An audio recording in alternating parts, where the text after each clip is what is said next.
Bonjour à tous, merci à tous d'être là. Donc aujourd'hui, je vais vous présenter un projet que j'ai mené personnellement chez moi, donc pour mesurer l'impact environnemental de son habitation. Comme c'est un sujet à la mode et puis en plus le thème du Brainscamp c'est Green. Donc. Je m'appelle Ronan Marbeau, je suis lead dev chez Slickteam. On a un stand, vous pouvez venir nous voir. Il y a des pommiers à gagner. Donc on va commencer par la fin, à savoir que au fur et à mesure de ma réflexion, j'ai décidé que nous allions changer la chaudière par une pompe à chaleur.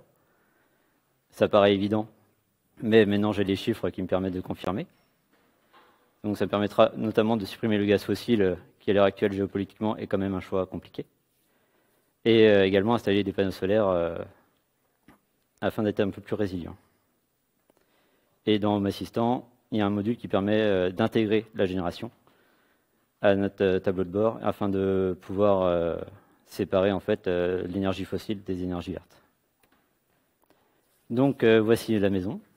Donc c'est une maison de 1976. On a fait une rénovation complète du coup sur les 3-4 dernières années. Et j'ai décidé de mesurer la consommation de ma maison, notamment pour pouvoir suivre mes dépenses énergétiques. C'est une maison de 170 mètres carrés environ, ça consomme. Ensuite, comme on a fait beaucoup de rénovations, je voulais voir si ce que nous avions fait, ça servait à quelque chose ou pas.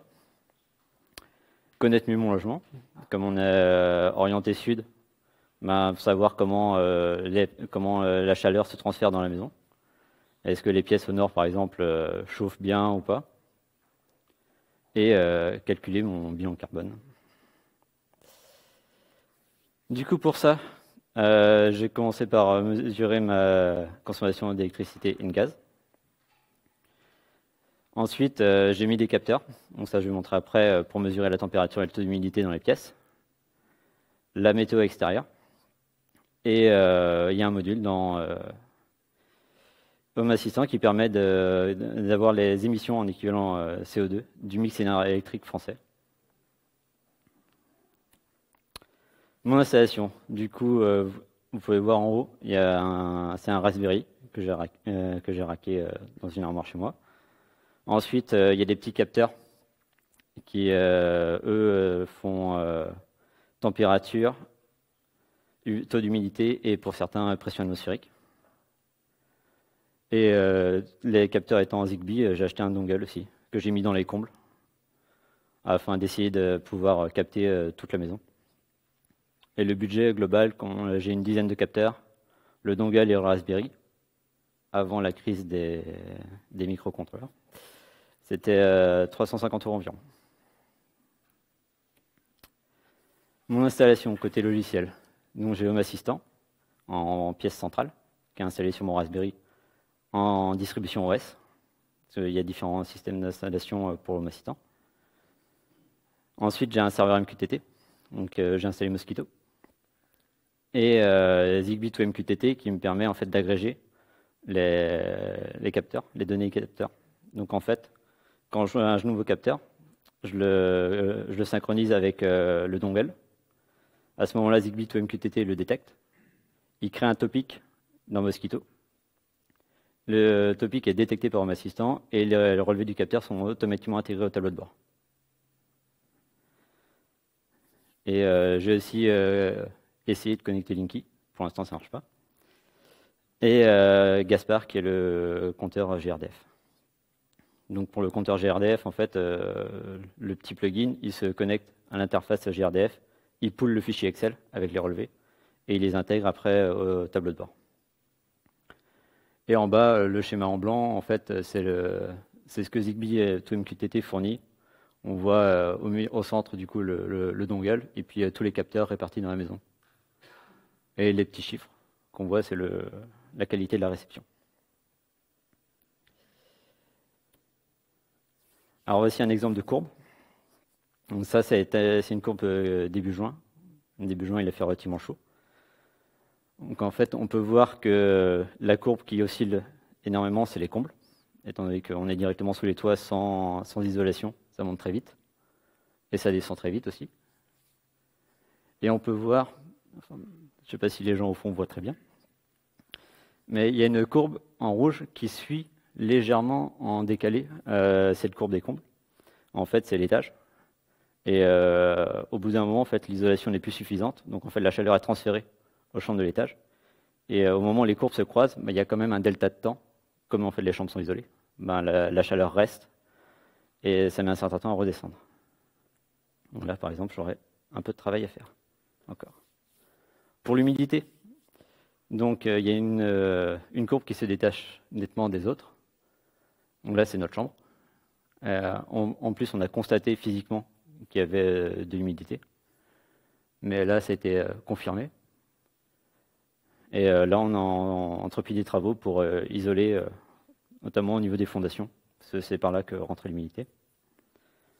Et la chambre de l'étage, on peut voir qu'il y a des descentes fortes.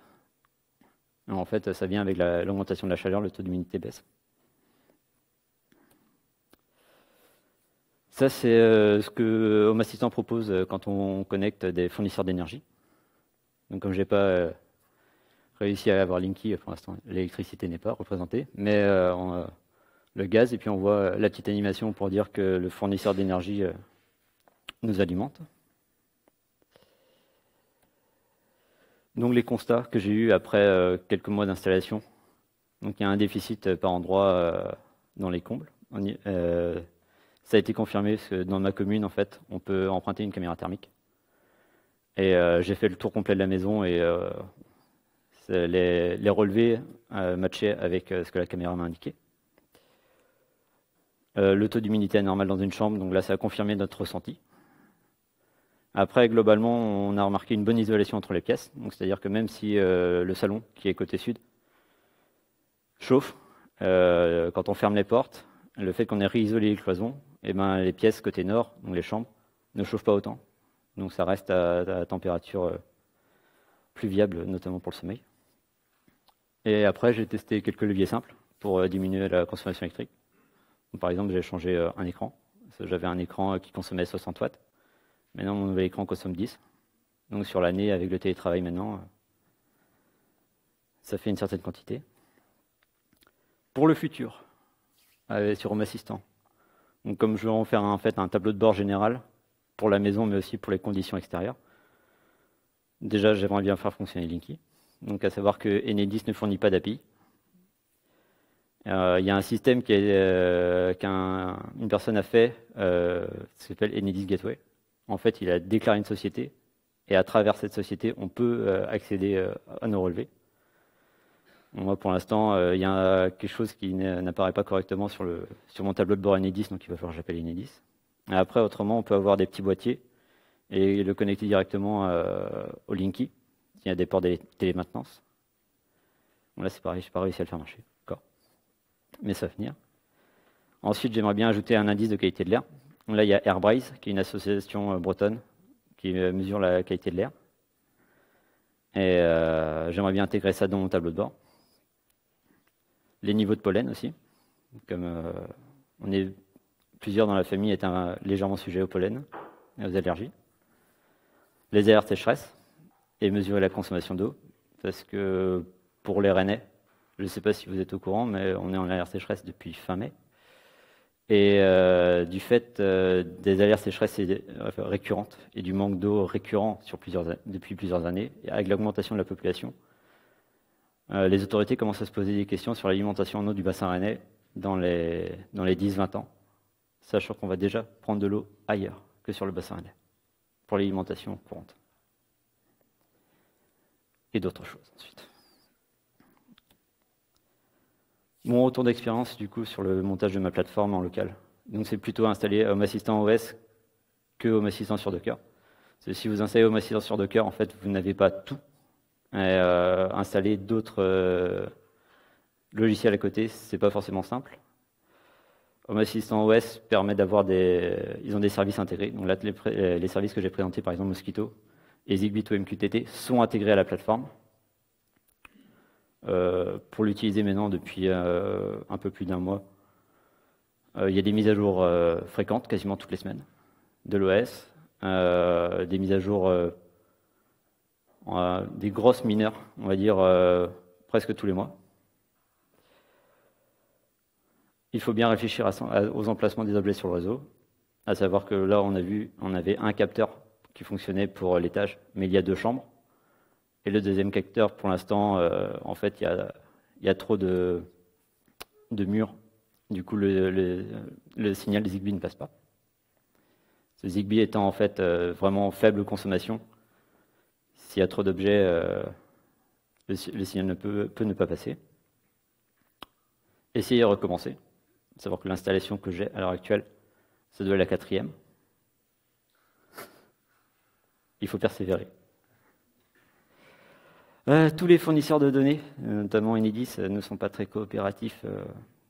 On marque partout sur le site que ce sont vos données, que vous pouvez faire ce que vous voulez, mais en fait, si vous voulez les récupérer simplement, c'est pas forcément simple. Et puis ça prend du temps. Cela, comme j'ai fait déjà 4 fois la plateforme, le temps d'essayer, de reconfigurer. À chaque fois qu'on réessaye, il faut resynchroniser tous les capteurs.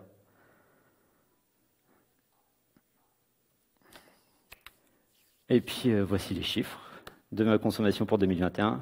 Donc l'électricité, là j'ai pris les relevés directement sur le site d'Enedis. Donc à savoir que le mix énergétique pour 2021 en France, c'est 53 grammes en équivalent CO2 par kilowattheure.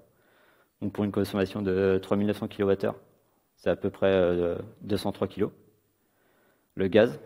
Alors le gaz, moi je prends les mesures en mètres cubes. Donc il y a une unité de conversion. Suivant qu'on soit dans le nord ou dans le reste de la France, c'est pas tout à fait le même taux, parce que l'origine du gaz n'est pas la même. Donc là ici on a un taux à 11,2 kWh par mètre cube. J'ai trouvé un site qui m'a fourni un chiffre de 227 grammes pour une chaudière individuelle. Je pense que le chiffre est trop récent par rapport à ma chaudière, donc il est probable que ce soit plus élevé chez nous. Ce qui, pour une consommation de 1500 m3, nous fait 3,8 tonnes. Donc on voit que le gaz, ça coûte cher en CO2 aussi. Donc ça nous fait une consommation de 4 tonnes. Sachant qu'on a une famille de 4, ça fait 1 tonne par personne dans l'habitation. Merci à tous.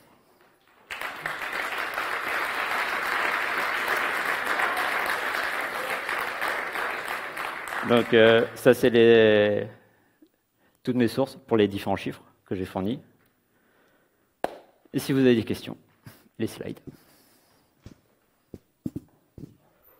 Bonjour, merci pour le talk. Plus qu'une question, c'est un complément parce que je pense que je suis à peu près dans la même situation que toi. Pour le relevé d'électricité, s'il y en a qui sont intéressés, je pense que le module Zigbee dont tu voulais parler, c'était l'IXI. C'est un module Zigbee qui se branche sur le portique téléinformation pour l'information de votre compteur Linky. Donc n'hésitez pas à voir lixii.fr. C'est le même mec qui a fait la Zgate. C'est un module qui marche très très bien en Zigbee, qui est vraiment intéressant. Donc, moi j'ai fait un module moi-même, avec un tuto que j'ai trouvé. Mais je regarderai. Voilà. Mais effectivement, sinon c'est vraiment pas compliqué de choper les données. Donc soit sur le compteur Linky direct, soit avec des pinces ampères-métriques mais c'est un peu moins fiable.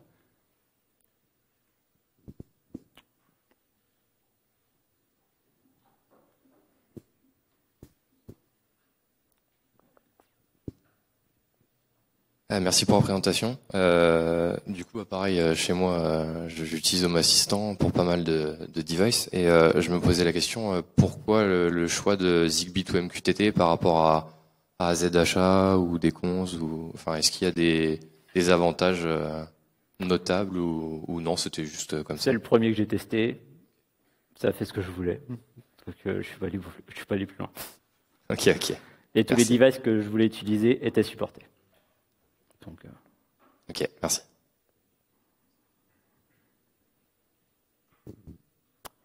Bon, ça clignote, c'est fini. Donc, question. Bon, merci à tous.